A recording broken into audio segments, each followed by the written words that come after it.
gens, j'espère que vous allez bien. Alors, petite vidéo suite à une demande de Caroline 710 qui voulait avoir des petits conseils sur euh, les pinces à bijoux à utiliser ainsi que les apprêts. Donc voilà le pourquoi. Par contre, je ferai en deux vidéos. Là, je vous fais que les pinces et après, je vous ferai les apprêts pour bijoux. D'accord? Bien entendu, je vais vous parler que des outils que moi j'ai en ma possession. Et puis voilà. Donc, en tant que scrapeuse, on a souvent des bijoux d'album ou de sac à main qu'on a envie de faire, etc. Donc, en gros, ce sont des bijoux d'assemblage. D'accord? Parce on va prendre une chaînette, on va prendre des petits anneaux, on va prendre des breloques, on va faire des breloques, par exemple un montage de perles, comme celle-ci ou comme celle-ci, qui sont montées sur des tiges comme celle-ci, des tiges, alors en tige ou clou, comme vous voulez, on peut utiliser ce genre de choses. Donc on sera obligé, alors là c'est un clou à tête plate, alors dès que ça brille ça va pas, voilà, le premier c'est tête plate, boule et tête boucle, d'accord, ou anneau, comme on veut.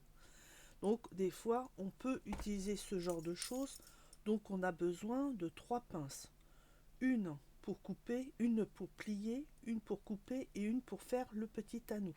D'accord? Donc je vais vous montrer ces trois sortes de pinces que vous avez besoin dans votre atelier pour faire ce genre de bijoux.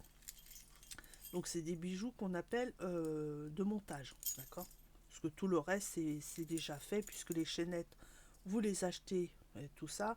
Les petits anneaux vous les achetez aussi et ainsi de suite. Donc vous avez besoin de pinces à bec. Donc ce genre de pince là.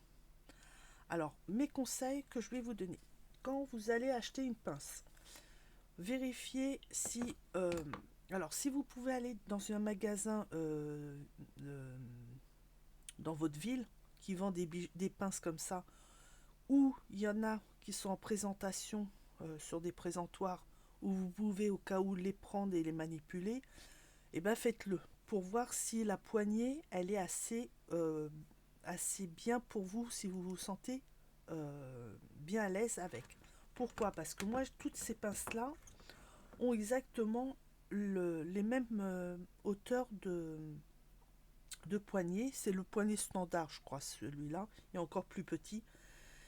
Mais par exemple, quand j'utilise ma pince de coupe, je suis mal à l'aise avec. Pourtant, c'est exactement les autres. Les autres, ça peut aller. Mais celle-ci, je suis mal à l'aise. Donc peut-être que les pinces, il vous faudra des pinces avec des poignées plus longues. Ça existe. Ou plus petites, ça dépend. Moi, par exemple, ma maman, toutes ces pinces-là, elle avait des petites mains, puisqu'elle faisait 1,60 m, elle avait des petites mains, bon, bah, normal, hein. Et ben celle-là, elle a jamais eu, quand elle les a eues en main, elle n'a jamais senti un gênement. Vous voyez que moi, oui, celle-ci, elle me gêne il y a un truc qui me gêne. Donc voilà.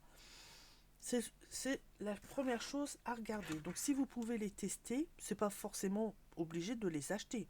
Vous demandez est-ce que je peux les tester dans la main pour voir parce que j'ai l'impression que c'est trop petit, nanana, nanana.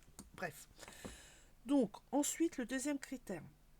Là, ce sont des pinces on va dire, premier prix, si on peut dire. C'est des très bonnes qualités, puisque je les ai achetées dans un magasin spécial bijoux. Mais en premier prix, souvent, vous avez ce genre de ressort. Alors, moi, je les ai, ça fait un moment que je les ai. Des fois, je me dis, il faudrait presque que je les change, parce que des fois, ça me saoule. Je vais vous expliquer après pourquoi. Mais voilà, j'aurai beaucoup de demandes de bijoux. Enfin, je commencerai à avoir beaucoup de choses si je le faisais régulièrement. Mais c'est pas le cas, hein. Ça m'arrive de faire une semaine de bijoux, puis d'un seul coup, pendant 2 3 mois, j'en fais plus. Ou alors de temps en temps, j'en fais un pour un album. Mais je parle, voilà. Donc des fois, je me dis, ça, franchement, ça vaut pas le coup que j'investis pour avoir d'autres pinces avec d'autres façons de ressort. En ressort, vous avez, alors je ne sais pas du tout comment ça, je vais vers mon micro, je ne sais pas pourquoi. Ça serait mieux en dessous de la caméra. Bref, je ne sais pas comment ça s'appelle ce genre de choses, mais ça remplace les ressorts. Donc ce sont des longues plaques qui vont jusqu'à peu près ici au niveau de la pliure du bras, qui sont coincées avec ceci. Ceci, ça doit être sûrement un peu fondu pour prendre la forme, mais voilà, c'est pas collé ni rien. Le problème, c'est que à force de travailler, alors celle-là, elle est neuve, enfin elle est neuve, elle est moins vieille que toutes les autres, donc ça va. Mais par exemple pour celle-ci, voilà, je sais pas si vous allez voir. Déjà, on voit qu'il y en a un. Vous voyez, il y en a un qui est plus bas que l'autre et en plus il a tourné. Si je le tourne comme ça, vous voyez, on voit tout de suite que là maintenant c'est bien. Et cette partie-là, vous voyez, elle glisse. Mais quand vous travaillez et que ça glisse, le problème c'est que des fois le ressort, et enfin la plaque ici qui fait partie du ressort, glisse en même temps. Et quand vous faites un travail, le problème c'est que vous pouvez plus ouvrir ou fermer. Et du coup, vous êtes obligé de tout lâcher pour prendre votre pince, appuyer ici pour garder bien fermé et remonter tout en essayant de remettre ça correctement droit et puis ainsi que ça. Et franchement, c'est saoulant. Donc si vous avez la possibilité de prendre autre chose que ça, alors vous avez un autre système. Alors par contre, peut-être que les pinces seront plus chères. Ça, il est où l'autre? Voilà. Ou alors, donc avec un ressort comme ça, donc ressort, hein, tout le monde connaît ce que c'est un ressort, mais bon, voilà. Ou alors un genre comme ceci, c'est-à-dire c'est une branche, vous voyez comme ça, et c'est ça qui fait le ressort. Alors ça fait son job, et en plus c'est super souple. Donc voilà. Alors, euh, on les trouve surtout sur ces pinces-là, mais je sais qu'il y a des pinces à bec où il y a ce système-là. Pareil, je me souviens plus des prix, hein. Donc voilà. Donc ça, c'est le deuxième critère. Le troisième critère qu'il faut voir, c'est qu'il faut absolument prendre les intérieurs de vos pinces à bec lisses. Et non pas comme celle-ci. Alors celle-ci, je l'ai dans mon tiroir, mais en principe, c'est celle que j'utilise dehors, dans le jardin, avec du fil de fer. D'accord. Bon, je le mets là, c'est pour pas la perdre, parce que souvent, il y a quelqu'un qui passe, qui s'en sert, et puis il le pose autre part, et après, quand j'en ai besoin, je ne sais plus où il est. Ah, monsieur. Bref. Donc, vous voyez celle-là. Est-ce qu'on va voir peut-être dans l'autre sens? Voilà. Vous voyez, celle-là, elle a d'écran et l'autre, elle est bien lisse. Donc, pour tout ce qui est bijoux, préférez les pinces à l'intérieur lisses, entièrement lisses, que moitié lisse et moitié crantée. Pourquoi? Parce que vos fils, ils vont être agrippés, hein, du coup, hein, ça fait comme anti-glisse, hein, comme vos semelles quand au lieu de marcher sur quelque chose de lisse, des semelles comme ça, crantées, bah, vous glissez pas. Donc ça va glisser, ça va gratter votre fil, l'abîmer, et le côté brillant de votre fil en argent, par exemple, et ben, il sera un peu terne qu'autre chose. D'accord? Donc ça, c'est hors de question pour les bijoux. Donc, troisième critère, lisse à l'intérieur. Ensuite, vous avez les pinces. Là, ce sont les deux mêmes. Enfin, quasiment les deux mêmes. Moi, j'ai pris. Alors, les pinces, vous avez droit ici et ça part en pointe. D'accord? Vous en avez qui sont larges ici, jusqu'au bout, pareil, forme carrée. Ça, c'est pour un autre travail. Pour nous, en tant que scrapeuses qui font des bijoux d'album, c'est pas ça qu'il vous faut. Il vous faut plus des pointes plus ou moins pointues. Alors, celle ici, manche rouge, elle est plus pointue que l'autre, en espérant arriver à vous le montrer. Voilà. Voilà, vous voyez. Alors, je me penche un tout petit chouille. Alors, attendez que ça. Voilà. Et là, vous voyez le bout, là, il est pointu. Et là, il est un peu plus arrondi. Vous voyez. C'est comme s'il manquait un morceau. Mais c'est normal. Hein. Il y a pas de, j'ai pas cassé mon embout. C'est comme ça, je l'ai pris. Vous voyez, elle est plus un peu plus arrondie que celle-là, elle est plus pointue. Donc il vous faut au moins une des deux. Moi je vous conseille, si vous vous en achetez qu'une, prenez celle-ci. Dites-vous une chose, c'est que en bijoux, on en a besoin de deux pinces. Pourquoi? Parce que il y a des moments où vous pouvez travailler en tenant de votre main. Bon, moi je suis droitière, hein, donc à ma main gauche, je vais tenir ma création et à ma main droite, je vais travailler, d'accord? Mais il y a des fois, côté main gauche, je ne peux pas tenir ma création parce que ou je vais coincer un petit trou et je suis obligé de passer quelque chose dedans et je ne peux pas parce que mes doigts sont trop gros. Donc bah du coup le truc je tiens par exemple ma chaîne, mais pour passer le petit anneau, le problème c'est que le trou de ma chaîne, moi je le cache avec mes doigts puisque mes doigts sont plus gros que le trou de ma chaîne, d'accord? Donc pour ça il faut mieux prendre une pince à tenir la chaîne au bout de la pince qui est plus fine que mes doigts, hein, il n'y a pas photo. Et du coup, le trou de ma chaîne, elle est libre pour que je puisse passer mon anneau dedans. D'accord? Donc c'est pour ça, et souvent l'anneau, pas évident de le tenir, donc on le tient avec une pince, on l'approche vers la chaîne et hop, on fait le travail comme ça. Donc c'est pour ça que je vous conseille deux pinces. Sur ces deux pinces, alors moi j'en ai trois, d'accord? À vous de voir si vous en voulez deux ou trois. Sur ces deux pinces, je vous conseille aussi une pince à bec courbé, comme celle-ci. Pourquoi? Ça, c'est pour ouvrir les anneaux. C'est plus pratique que quand vous ouvrez des anneaux avec deux pinces. Pourquoi? Parce qu'il faut que vos deux pinces soient parallèles pour pouvoir faire l'effet de... Ah bah j'ai pas le mot.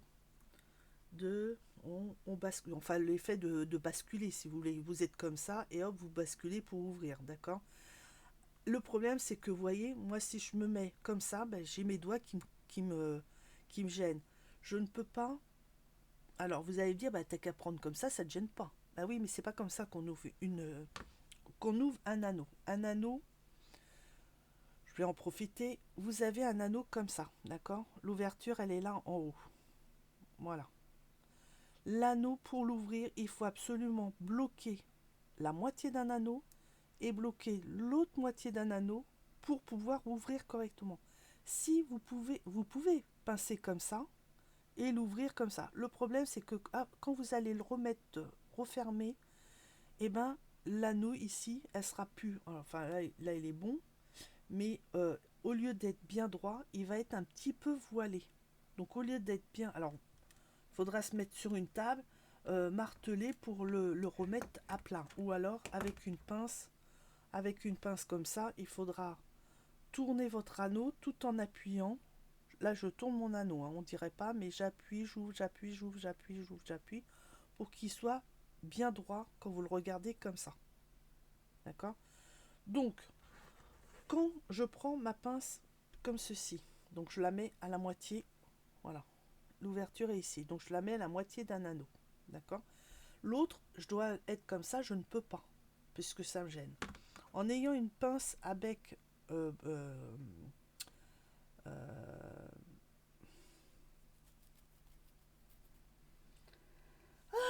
je perds mes mots, à bec arrondi, on va dire, un peu comme ça. Au lieu, pour être parallèle, ça, comme ça, non, mais par contre, comme ça, oui. C'est-à-dire, je vais mettre l'arrondi vers le haut, d'accord? Et je vais tenir mon deuxième anneau comme ceci. Je tiens toute la partie gauche, droite, pardon, dans ma pince. Et là, je ne suis pas du tout gênée puisque, vous voyez, mes mains ne se touchent pas. D'accord? Donc, je fais ça et je vais en profiter pour vous montrer comment on ouvre. On va ouvrir le plus loin possible pour être sûr que l'épaisseur de ma chaînette ou du petit anneau de ma breloque puisse rentrer dedans. D'accord? Donc, je fais comme ça. Là, attendez, je vais essayer de me mettre. Voilà, là, il y a le bout de l'autre. Hein. Donc, j'ai fait ça. Je rentre, donc hop, je mets ma chaînette, etc. je remets ma pince et là je vais la refermer. Mais je ne vais pas tout de suite la refermer, je vais l'emmener vers moi en dépassant le milieu. Et je vais le mettre à peu près la même distance d'ouverture de tout à l'heure. Je repars vers le mur en faisant une ouverture un peu moins. D'accord? Je reviens vers moi en faisant l'ouverture encore un peu moins. Et je repars, et je reviens, et d'un seul coup, écoutez, vous entendez? Et bien le petit truc, c'est-à-dire que je suis pile poil en face de... Alors attendez, parce que du coup, voilà, vous avez entendu... maintenant, vous n'entendez peut-être pas, mais là, je suis pile poil en face de l'autre côté. Et là, j'ai fermé mon anneau. Bien entendu, ça peut... Vu que... Je vais le faire avec mes doigts, ça sera plus simple aussi. Donc j'étais comme ça, j'ai ouvert mon anneau comme ça, j'ai mis ma breloque ou ma chaînette, je reprends ma pince, je le ramène vers moi à peu près la même distance, je repars avec une distance plus petite, je reviens avec à peu près la même distance petite, je repars ici, je reviens ici, et là je vais faire clac, clac, clac jusqu'à temps d'entendre le clac. Alors bien sûr, souvent quand on entend le clac, on a dépassé. Ce qui est normal, on n'a pas le réflexe de s'arrêter pile poil. Hein. Donc vous savez que en plus d'être en face de l'autre moitié de l'anneau, vous êtes pile poil collé à l'autre côté de l'anneau. Donc là, après, si ça se décale un petit peu, il suffit de prendre votre pince et de prendre votre pince. Alors, attendez, il est où l'ouverture? Bah là, il est pile poil devant. Bon, là, il est pile poil devant. Vous voyez, l'ouverture, elle est là. Mais si elle est un tout petit peu décalée, bah, c'est à vous de prendre votre pince et de... Alors, on va prendre une pince plate. De prendre votre pince et d'appuyer ici. Voilà, vous faites comme ça pour que mettre le fil droit. Et là, il n'est pas du tout voilé, il est impeccable votre anneau. Et c'est un anneau nickel. Alors pour des bijoux d'album, quelque part, on s'en fout. Mais en prenant l'habitude de faire ça, le jour où vous allez faire un bijou, un bracelet, un collier, etc., vous savez que votre anneau, il sera esthétiquement joli à l'œil. D'accord? Il y aura pas, les gens ne risquent pas de dire, oh là, et c'est fragile son truc parce que l'anneau, il est mal fait, etc. Alors, par contre, j'en profite, si vous avez des fils super tendres, ça peut arriver dans un lot d'anneaux que vous achetez, il peut y avoir des fils plus tendres que d'autres. Et que quand vous prenez votre breloque, on va reprendre toujours celle-ci, et que vous avez la chaînette et votre breloque est entre l'anneau, bon là il est là, c'est cet anneau-là que j'ai rajouté entre les deux, voilà. Si vous faites des petites à-coups comme ça, vous tirez à droite et à gauche, si l'anneau vous voyez qu'il ne s'ouvre pas, il est où? Elle est là l'ouverture, vous voyez l'anneau il s'est pas écarté. Donc ça veut dire que ça va, le peu que vous tirez comme ça va. Ben, bien sûr, ne tirez pas comme une malade, l'anneau il va automatiquement s'ouvrir. Mais si en faisant ça, l'anneau s'ouvre comme ceci, voilà, comme ceci, vous voyez, ça veut dire que si ça s'accroche ou à force de bouger les clés ou quoi que ce soit, l'anneau risque de s'ouvrir et puis bah, ce qui est à l'intérieur risque de sortir. Donc à ce moment-là, il faudra prendre une pince, par exemple la même pince, hein, vous pouvez prendre la même pince et à ce moment-là, vous décalez un tout petit peu. Voilà, vous décalez un tout petit peu. D'accord? Et là, vous allez tourner comme ceci. De pas beaucoup, hein. Voilà, vous voyez,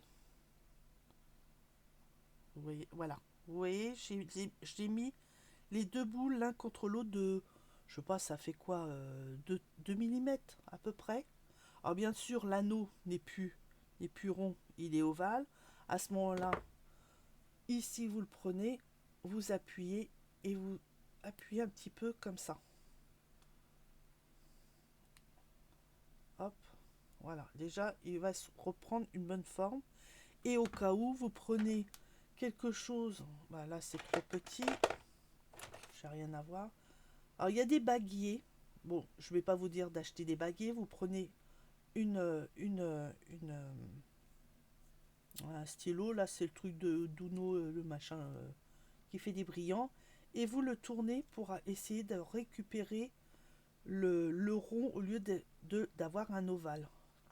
D'accord. Bon, il est pas rond lui. Bah non, il est ovale. Je me disais, c'est bizarre. J'appuie, j'ai l'impression que qu'il est de plus en plus ovale. Là, ça va être trop petit, trop gros, je veux dire. Voilà, ça pourrait encore aller. Et on va finir. Alors des fois, on peut rester longtemps sur une création, le temps de bien. Bon, après, moi, je suis pas maniaque, mais j'aime bien quand même que quelque chose soit joli jusqu'au bout. Alors, et après, on essaye de prendre celui-ci et on va essayer de faire le tour quand on a à peu près. Alors, ça va pas être évident de le ramener bien rond, surtout si vous n'avez pas le baguier, mais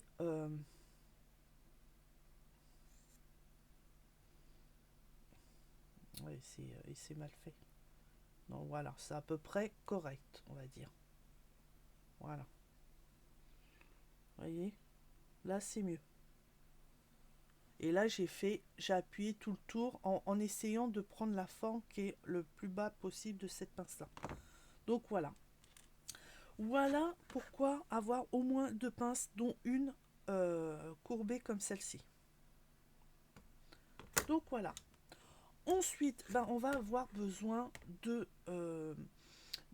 pinces de coupe. Alors la pince de coupe, vous avez les pinces comme celles que vous aviez de chez Action, mais pour les montages de bijoux qu'on trouve, c'est-à-dire avec des chaînettes, des petits anneaux, des, des petits clous comme je vous ai montré comme ça, ce sont des fils assez costauds.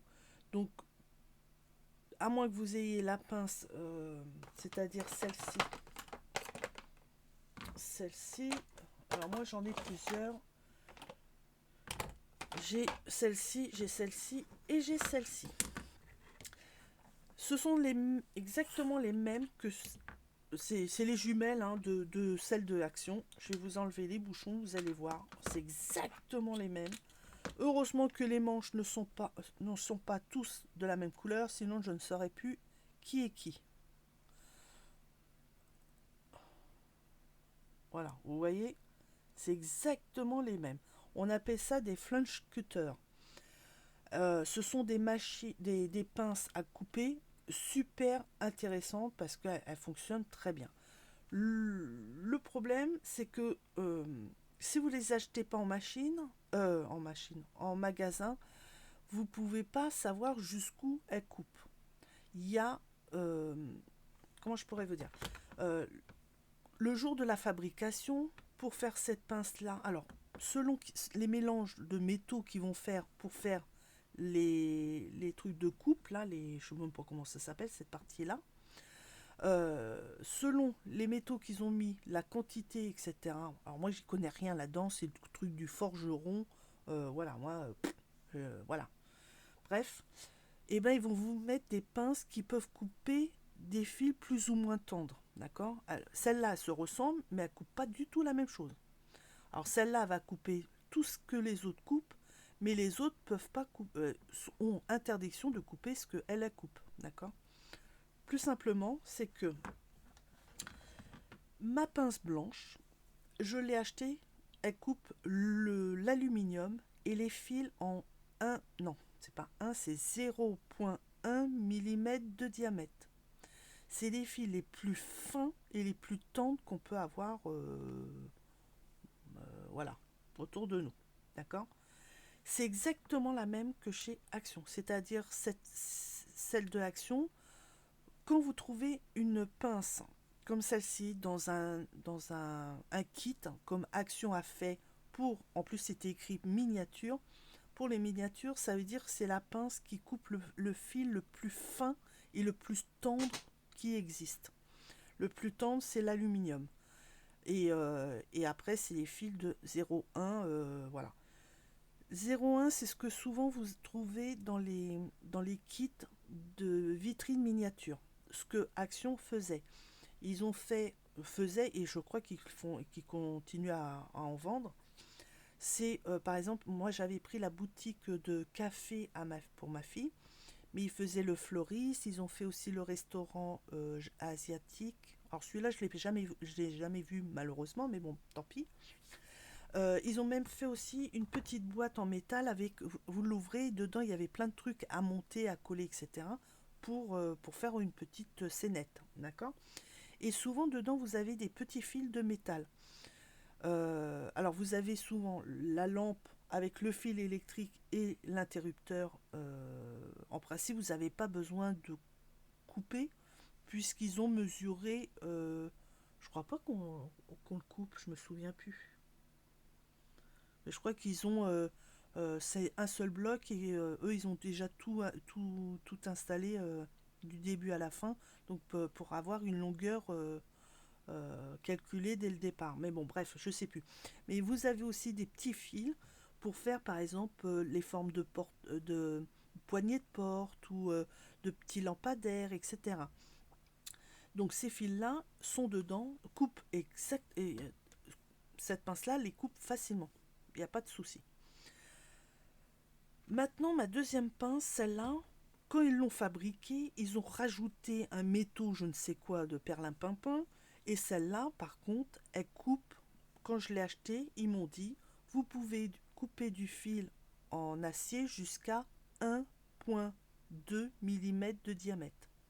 Par contre, ils m'ont interdit de couper, hors de question qu'on coupe du fil en acier inox. Acier inox, c'est ce qu'on trouve dans les matériaux de bijoux. Par exemple, petites, mes trois petits pics, mes petits clous que moi j'ai achetés, ils sont en inox, d'accord. Voilà, inox ça veut dire inoxydable, d'accord. Donc ça, il est hors de question. J'ai interdiction de couper avec cette pince là. Pourquoi? Et pourtant ils font ah non, ceux-là ils font 0,5 ou 0,4. Oui, bah si, ils font 0,4 mm de diamètre. Celle-ci, elle coupe jusqu'à 1,2 mm de diamètre. Et celle-là, 1,3 mm de diamètre. Donc je pourrais les couper. Mais si je les coupe et je travaille toujours avec ces deux machines, si je les utilise pour faire mes bijoux, je vais souvent couper du fil comme ça. Le problème, c'est que je vais les abîmer. Elles couperont, elles couperont tout le temps, mais il y a un moment, pouf, elle va me péter dans la figure. Pourquoi? Parce qu'elles ne sont pas prévues pour couper du fil à inox. Inox et fil très dur. Mais le problème, c'est que je vais couper, je vais regarder, je vais dire, oh ben non, elle n'est pas abîmée. Donc je vais continuer à couper, je vais regarder, je vais dire, oh ben non, c'est pas coupé. Le problème, c'est que quand je vais couper et si je vois un petit trait, bah c'est trop tard, c'est que ça y est, je peux faire pichenette et ma machine, elle est morte. Parce que ce genre de métaux, ils s'abîment de l'intérieur et ils vont vers l'extérieur. Je ne sais pas si vous avez déjà vu l'émission, c'est sur quelle chaîne c'était? C'est entre la 20 et la 25 sur la télé. Il y avait le meilleur forgeron, un truc comme ça, c'est un truc américain.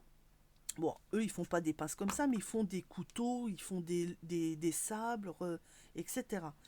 Et quand vous voyez la fabrication, vous voyez tout de suite, alors bien sûr, c'est en usine. Pour nous, ça serait en usine. S'ils voient la même chose, le truc, il part à la poubelle. Ou alors, il le refait fondre, j'en sais rien, mais bon, bref. Il partira pas à l'assemblage, à le fuselage, etc. Donc, voilà.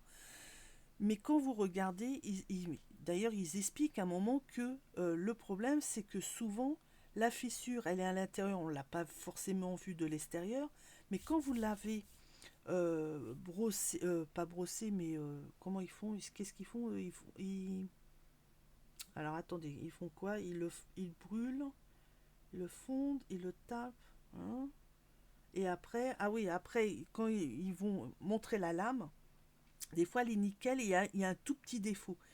Et quand ils vont faire la suite du travail et que c'est au moment de faire un genre de ponçage ou je ne sais quoi pour faire les trucs brillants, que ça soit plus comme ça que brut, eh bien, il peut cacher la fragile, enfin la marque où c'est un peu fragile.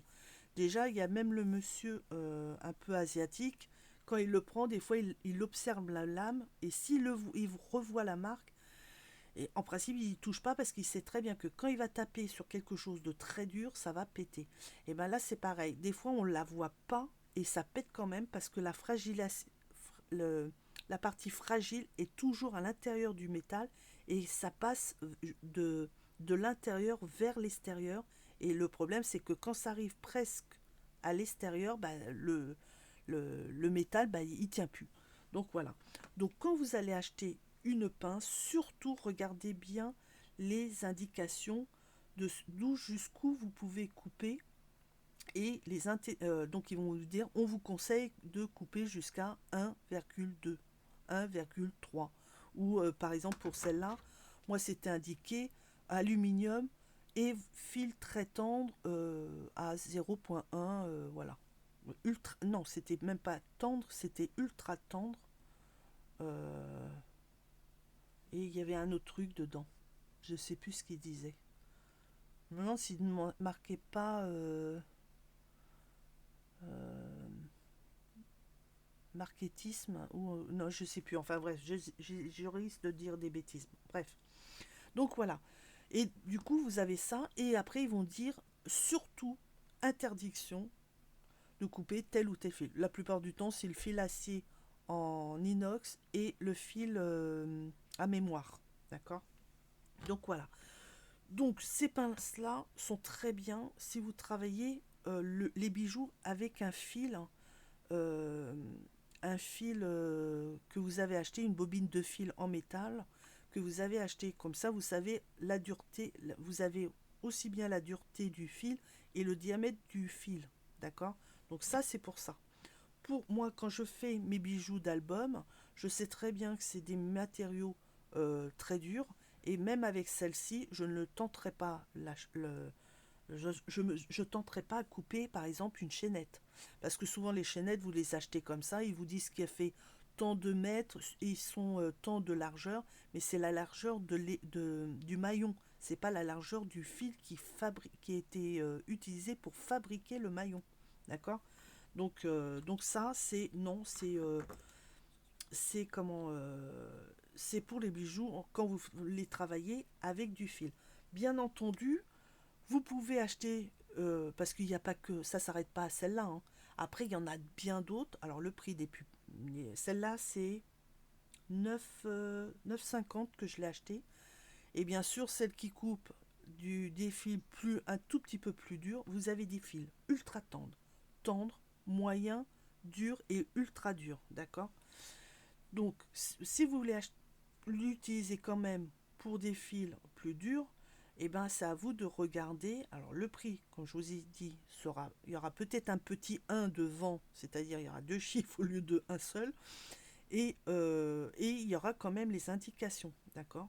Et là, vous pouvez tomber sur une pince qui vous dira jusqu'où vous pouvez aller et jusqu'où vous ne pouvez pas aller.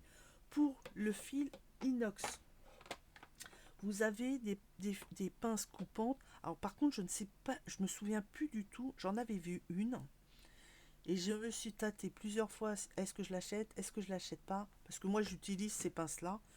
Puis après, je me suis dit non, laisse tomber. On verra un autre jour.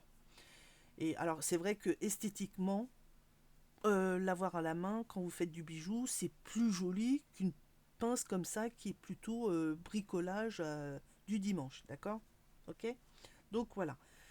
Mais, mais voilà, mais bon, bref, elle était, je sais plus le prix, je sais plus la tête qu'elle avait, elle était, c'est vrai, elle était mignonne, mais en dessous, c'était écrit pince coupante spécial fil acier inox. Donc voilà, donc celle-là, oui, j'aurais pu l'acheter, et au lieu d'utiliser ça, j'aurais pu l'acheter pour faire tous les bijoux qu'on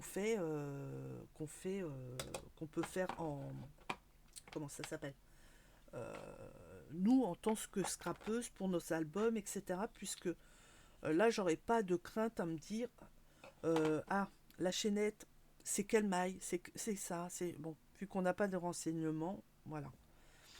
Que avec celle que je vous ai montée, les Flunch Cutter, je ne fais pas du tout mes bijoux d'album avec. Donc voilà. Maintenant, du coup, pour couper les chaînettes, les anneaux, les morceaux comme ça, pour faire par la suite une petite boucle, je vous conseille ce genre de pince.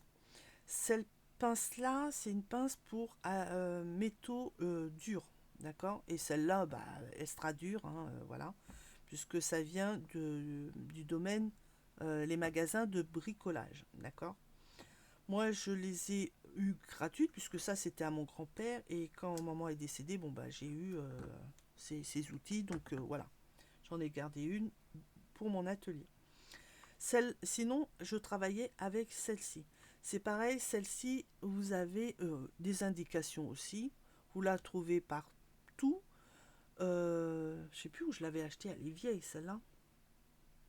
Euh, Bref, et je me sers beaucoup pour couper mes petites chaînettes, mes petits fils, comment ça s'appelle, mes clous quand je dois faire, parce qu'elle est trop grande, je coupe avant de faire mon anneau, etc. C'est vrai que celle-là, elle est intéressante parce elle est moins large que celle du bricolage, d'accord. Ce qui est aussi avantageux, c'est elle est moins large, mais elle est un peu plus pointue, si on peut dire. Par contre, celle-là, elle est large et puis elle est un peu arrondie. Et des fois, pour couper un truc, c'est chiant parce que je n'ai pas forcément une bonne prise au bout. D'ailleurs, il faudrait que je voie, la prochaine fois, j'irai à Leroy Merlin ou autre boutique bricolage, à moins que je la trouve en bijouterie, celle lapin spécial fil en inox. Sinon, j'irai donc à Leroy Merlin et cette fois-ci, je prendrai moins large mais plus long et pointu pour pouvoir accéder plus facilement à avoir plus de prise au bout. Parce qu'il y a des fois, j'arrive pas à atteindre, je peux pas couper. J'arrive pas, je peux pas couper. Donc voilà. Donc en pince, celle-ci, ou je vous dis, vraiment la pince spéciale, pince ultra, les fils ultra durs ou le fil inox. Alors par contre, je crois que elle était plus dans les alentours d'une vingtaine d'euros qu'autre chose. Après, ça dépend aussi, comme toutes les pinces que je vous montre là, ça dépend aussi s'il y a une marque dessus ou s'il n'y a pas de marque. Parce que des fois, c'est exactement la même. Vous dites, attendez, c'est les mêmes caractéristiques, elle coupe le même fil, elle pèse le même poids, etc. etc. Mais oui, mais l'inconvénient, c'est que celle à droite, elle est à 12 euros et quelques, et l'autre, elle est à 9 parce qu'à droite, vous payez en plus la marque. Bon, alors c'est partout pareil, hein, c'est pas que dans les bijoux, bah, vous le voyez bien dans les vêtements et autres, hein. Donc voilà. Donc voilà les deuxièmes pinces. Et la dernière pince que vous avez besoin, c'est la standard, c'est celle-ci. C'est la première de toutes les gammes de pinces pour faire les anneaux. Alors celle-ci, je sais pas si j'ai marqué les prix de mes, parce que je sais que j'avais mis, non, j'ai pas les prix, j'ai pas la prix de celle-là. Pour les pinces que je vous ai montré tout à l'heure, j'ai les prix. La verte vintage, je l'ai payé à 9,50. Donc moi j'avais fait un petit papier et j'avais les interdictions et jusqu'où je pouvais, voilà. Vous voyez, j'ai marqué jusqu'à fil de 1,3 mm de diamètre. Interdiction, fil mémoire, fil acier inox. La petite noire, la noire en manche noire, elle était à 4. Si je mettais mes lunettes, moi je suis con quoi. Franchement, elle était à 4. Alors je sais plus si c'est 4,30 ou 4,80. Et là, elle coupe les fils en métal jusqu'à 1,2 mm de diamètre et interdiction mémoire et inox. Et la petite blanche, c'est alu et le fil de 0,1 mm de diamètre et je l'avais payé à 3,50. Donc, vous voyez que celle-ci, c'est vraiment un cadeau que Action vous fait parce que celle-ci, c'est la plus petite, enfin, c'est celle qui est en bas de toute l'échelle, en bas de l'échelle de toutes les pinces et elle est au moins, enfin, moi, je l'ai achetée à 3,20 € la mienne, mais ça remonte. Donc, elle est vraiment entre, c'est pour ça que je vous ai dit la dernière fois, elle est entre 3 et 5 euros. Parce que peut-être qu'aujourd'hui, j'en ai vu aussi en alu bah, comme ma blanche là, et elle était presque à 5 euros. Alors, j'ai pas fait gaffe si c'est parce qu'il y avait une marque ou pas, mais voilà. Donc, franchement, quand vous voyez que le kit entier de Action était à 3,99 et la pince, si elle est toujours à la même prix que ma blanche, elle est à 3,20. Donc, je peux vous dire, c'est une super, super cadeau que Action vous a offert. Donc, prenez soin. Vous n'en aurez pas que deux comme ça. À moins que vous achetez deux kits. Bref, donc voilà. C'est pour ça que j'ai préféré la dernière fois, dans mon Action, de vous faire attention, un petit attention, attention. Parce que c'est vrai qu'on est tenté à se dire, oh bah ça coupe, oh bah ça coupe, oh bah oui, bah non. Voilà. Alors c'est vrai que quand on n'est pas dans le domaine, on se dit, bah c'est quelque chose qui coupe, donc on peut couper tout et n'importe quoi avec, jusqu'à temps que bah on peut plus couper. D'ailleurs, je ferai peut-être une parenthèse, ou alors je ferai, ouais, si j'ai le temps, parce que là je vois qu'il y a 40 minutes, et voilà. Mais sinon, je ferai une parenthèse au sujet des perforatrices. Et, ah oui, d'ailleurs, il faut que je fasse. Ah, ben je referai une. Ah, je sais pas. Bon, on verra. Donc, la dernière, c'est celle-ci. Et elle est là que pour faire des anneaux. Ou alors des courbes. Si vous avez besoin de refaire une courbe correctement d'un anneau qui a été un peu écrasé, ça vous sert de ça. Ou quand vous faites un petit anneau, c'est-à-dire euh, ici, j'avais utilisé un clou à tête plate. Vous voyez, on va le mettre de l'autre côté, ça brille moins. Voilà, vous voyez, c'est à tête plate. Alors j'aurais pu mettre anneau, non, parce qu'il n'y a rien que je voulais accrocher ici, puisque c'est le dernier, c'est le bout de ma chaînette. Mais j'aurais pu mettre le clou à tête ronde qui est ici. D'accord. Et je l'aurais mis au bout, ça m'aurait fait un petit truc encore plus joli. Bon, je les avais pas encore hein, à la maison quand j'ai fait cette petite breloque. Mais vous voyez, ça fait joli, ça fait une finition encore plus jolie. D'accord. Et bien entendu, donc j'ai mis mon clou à tête plate, j'ai mis toutes mes perles. Mais de l'autre côté, pour pouvoir l'attacher à un anneau qui lui est attaché à la chaînette, il a fallu faire le petit anneau qui est au bout ici. Donc voilà. Et donc c'est avec cette pince là qui s'appelle une pince à courber qui vous sert à faire des anneaux. Voilà. Alors interdiction d'ouvrir les anneaux avec. D'accord. Je vous ferai là parce qu'elle est longue la vidéo. Parce que là j'ai carrément fini de vous expliquer les pinces à avoir pour assembler vos bijoux, pour faire vos bijoux d'album ou porte-clés, etc. Donc trois pinces, les pinces à tête, les pinces à bec, à tête donc plus ou moins pointue, l'intérieur mou, l'intérieur lisse, plus ou moins pointu, dont une aussi courbée. Moi je vous le conseille. Après vous faites ce que vous voulez, hein. Voilà. La première pince, alors les pinces comme ça pour faire des anneaux, vous en avez plusieurs styles. Moi j'ai d'autres styles, mais ça vous servira rien du tout pour faire vos assemblages. C'est celle-ci.